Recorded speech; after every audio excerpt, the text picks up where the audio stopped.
भारतीय रेल फिर से डीरेल हुई है। कवच सिस्टम कहां है?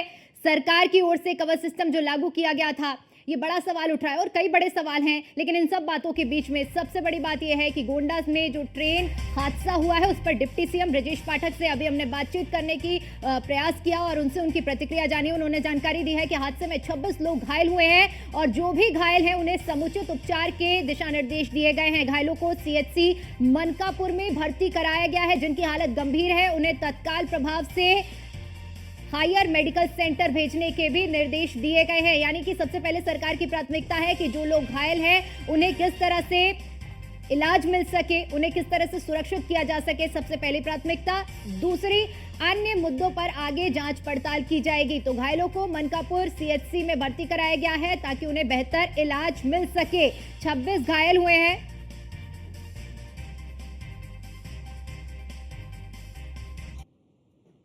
और एक बार फिर से चलिए अपने सहयोगियों का रुख करते हैं। नीलेश भी हमारे साथ लखनऊ से जुड़े हुए हैं। नीलेश, शारबाग रेलवे स्टेशन से होते हुए ये ट्रेन गुजरी थी और उसके बाद ये हादसा हुआ है। ऐसे में अगर इस हादसे के बारे में बात की जाए तो आगे अब क्या कुछ डाइवर्जन का प्लान बनाया गया है और कौन सी ट्रेनें किस रूट को फॉलो करते हुए जाएंगी?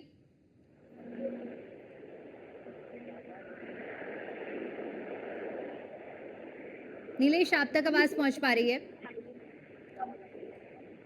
ठीक है, नीलेश से हमारा संपर्क नहीं हो पा रहा है। एक बार फिर से आशीष चतुर्वेदी आपका रुख करना चाहेंगे कि अभी डिप्टी सीएम ब्रजेश पाठक से भी हमारी बात हुई है, जिसमें उन्होंने साफ तौर पर कहा है कि फिलहाल हमारा जो फोकस है वो घायलों को सुरक्षित तरह से अस्पताल पहुंचाना और उन्हें इलाज दिलवाना है। ये बात की बात है कि आगे चूक कहां हुई है ये जांच होगी। लेकिन सवाल तो वही है कि आखिर अब ऐसे सफर करने में ट्रेन में लोगों को डर बना रहेगा, क्योंकि महज 1 महीने के अंदर ये दूसरा बड़ा हादसा हुआ है।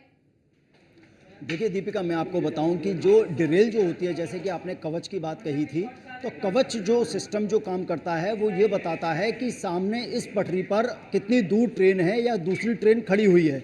वो कवच जो सिग्नल होता है वो उस इंजन के लोको पायलट को ये बताता है कि सामने इतनी दूर पर ये ट्रेन खड़ी हुई है, जिससे कि वो एक्सीडेंट ना होता है।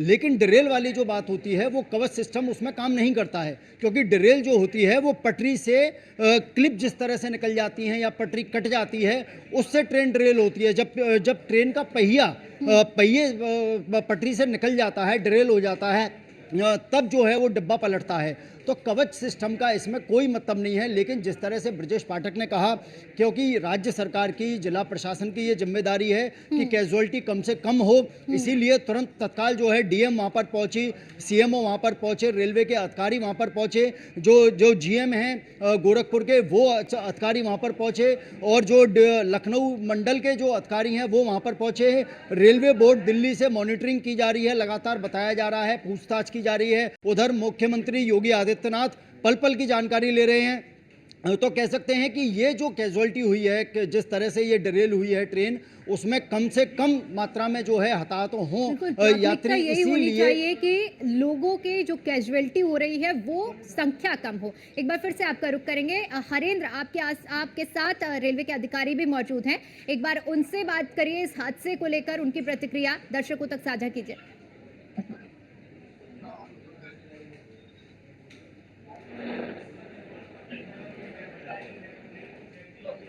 हरेंद्र, आप तक आवाज पहुंच पा रही है?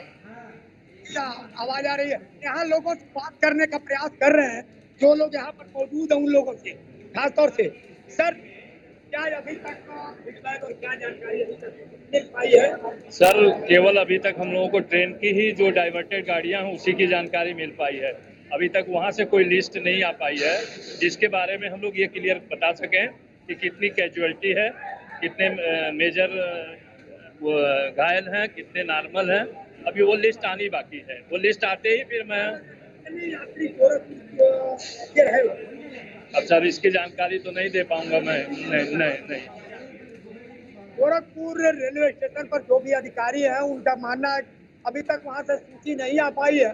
जैसे सूची आएगी उपलब्ध करा दी जाएगी। लेकिन एक चीज तो तय है कि पूर्वोत्तर रेलवे के अधिकारी खासतौर से लगे हुए हैं लोगों के बारे में जानकारी करने में, कहाँ कितने गोरखपुर के यात्री थे, कितने इंजर्ड, कितनी डेथ है, इसकी जानकारी में लगातार लगे हुए हैं। अभी कोई पूर्वोत्तर रेलवे के अधिकारियों ने फीडबैक नहीं दिया है कि कितने लोग घायल हैं और कितने बिल्कुल, इंजर्ड हैं। कितनी संख्या और है ये भी साफ नहीं हो पाया और ऐसे में न्यूज़ वन इंडिया भी लगातार वो नंबर भी फ्लैश कर रहा है जिनकी मदद से जो दर्शक हैं अगर उनका कोई अपना इस हादसे की चपेट में है तो इन नंबरों के जरिए संपर्क आप साध सकते हैं। हमारे साथ नीलेश भी जुड़े हुए हैं लखनऊ से। नीलेश, लखनऊ के चारबाग रेलवे स्टेशन से होते हुए ये ट्रेन गुजरी थी, तब लोगों को अंदाजा भी नहीं रहा होगा कि आने वाले कुछ समय बाद ये जो ट्रेन है वो हादसे का शिकार होगी, लेकिन ऐसे में अब जब ये हादसा हो चुका है क्योंकि डाइवर्जन भी किया जा रहा है, अब जो ट्रेनें हैं वो दूसरे रूट को यानी कि लखनऊ के रूट को फॉलो करते हुए कहां से कहां डाइवर्ट की जा रही हैं और इस हादसे के बारे में अब तक क्या सूचना मिल पाई है, कितने लोग घायल बताए जा रहे हैं? देखिए, बिल्कुल जिस तरीके से दोपहर 2:30 पर गोंडा में हादसा हुआ जिसमें करीब अभी तक 4 लोगों के मरने की पुष्टि हुई और 26 लोग जो घायल हैं उनको मनकापुर के सीएचसी में भर्ती कराया गया है। मैं इस समय चारबाग रेलवे स्टेशन पर मौजूद हूं जहां तस्वीरें आपको सीधा दिखाऊंगा कि बड़े पैमाने पर जो यात्री हैं ट्रेन लेट होने की वजह से प्लेटफॉर्म पर बैठे हुए हैं।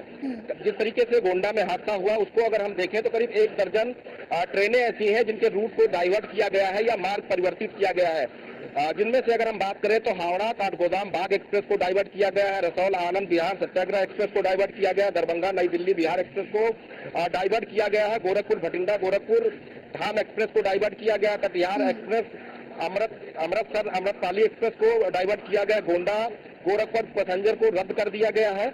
उसके अलावा अगर हम जयनगर अमृतसर शहीद एक्सप्रेस की बात करें तो उसके मार्ग को परिवर्तित किया गया है, रक्सौल आनंद विहार टर्मिनल से सत्याग्रह एक्सप्रेस को परिवर्तित मार्ग से चलाया जाएगा, गुवाहाटी जम्मू तवी अमरनाथ एक्सप्रेस परिवर्तित मार्ग से चलाई जाएगी। ठीक है, डाइवर्जन एक तरफ किया गया है आशीष जी, क्योंकि जिस तरह से डाइवर्जन किया गया है ऐसे में बड़ी बात ये भी है कि अब जब ये दुर्घटना हो गई है जो लोग इस हादसे में घायल हैं उनके परिजनों तक उनको पहुंचाना और उनको सही मेडिकल ट्रीटमेंट देने का जिस तरह से भी आश्वासन डिप्टी सीएम की ओर से भी दिया गया है कि पहली प्राथमिकता यही है कि जो घायल हैं उन्हें सही से उपचार मिल सके, तो ऐसे में अब प्रशासन की तैयारियों की एक तरफ बात की जाए और दूसरी तरफ इन हादसों पर अगर बात करते हैं तो अभी इस हादसे के बाद से क्या कुछ डाइवर्टेड, क्योंकि अभी नीलेश भी जिस तरह से जानकारी दे रहे थे कि कई ट्रेनें डाइवर्ट की हैं, कुछ ट्रेनें लेट हुई हैं। देखिए, मैं आपको बताऊं कि यहाँ रेलवे भी काम कर रहा है, रेलवे के अधिकारी भी लगे हुए हैं और जिला प्रशासन के अधिकारी भी लगे हुए हैं। जिला प्रशासन के अधिकारियों का काम ये है कि जो कैजुअल्टी हुई हैं, जो घायल हुए हैं, उनको तत्काल जो है चिकित्सा सुविधा उपलब्ध कराई जाए। वहीं रेलवे का जो काम है, रेलवे के अधिकारियों का सबसे पहले काम है कि जो ट्रैक पर जो बोगियाँ पड़ी हुई हैं उनको सबसे ज़्यादा हटाया